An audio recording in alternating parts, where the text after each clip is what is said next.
Okay. Ako naman ang Very gagawa. simple naman, Jason. Like, traditional mojito, pero wala lang tayong alak.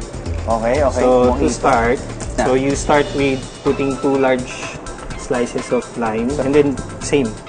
Mash din.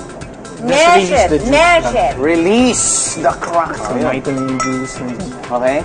And Next. then, kuha ng at least a handful of green peas. Then you just slap it lang. Slap it. Yan. Ay, and then you slap just put it. Okay, vanilla again. around 2 bar spoons, 2 spoons. Okay, crushed ice. Feel it. And then you put the apple juice. And Okay. then you stir it as well. Para Stir it. tumaas yung... Ito? Yes. Okay. We gotta stir it.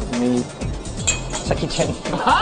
Oy, kayo Meron kayong private rendezvous Top with the crush ice again. Okay, top with the crushed ice again.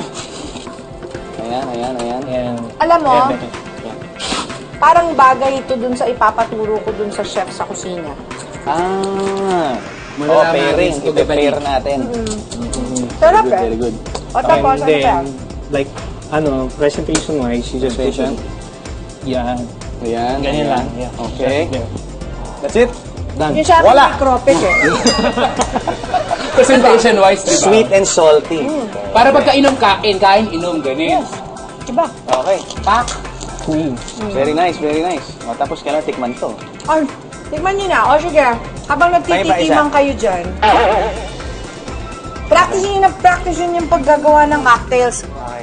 Bye-bye. Tikman na lang. Bye, Miss Red. Sige, bye-bye.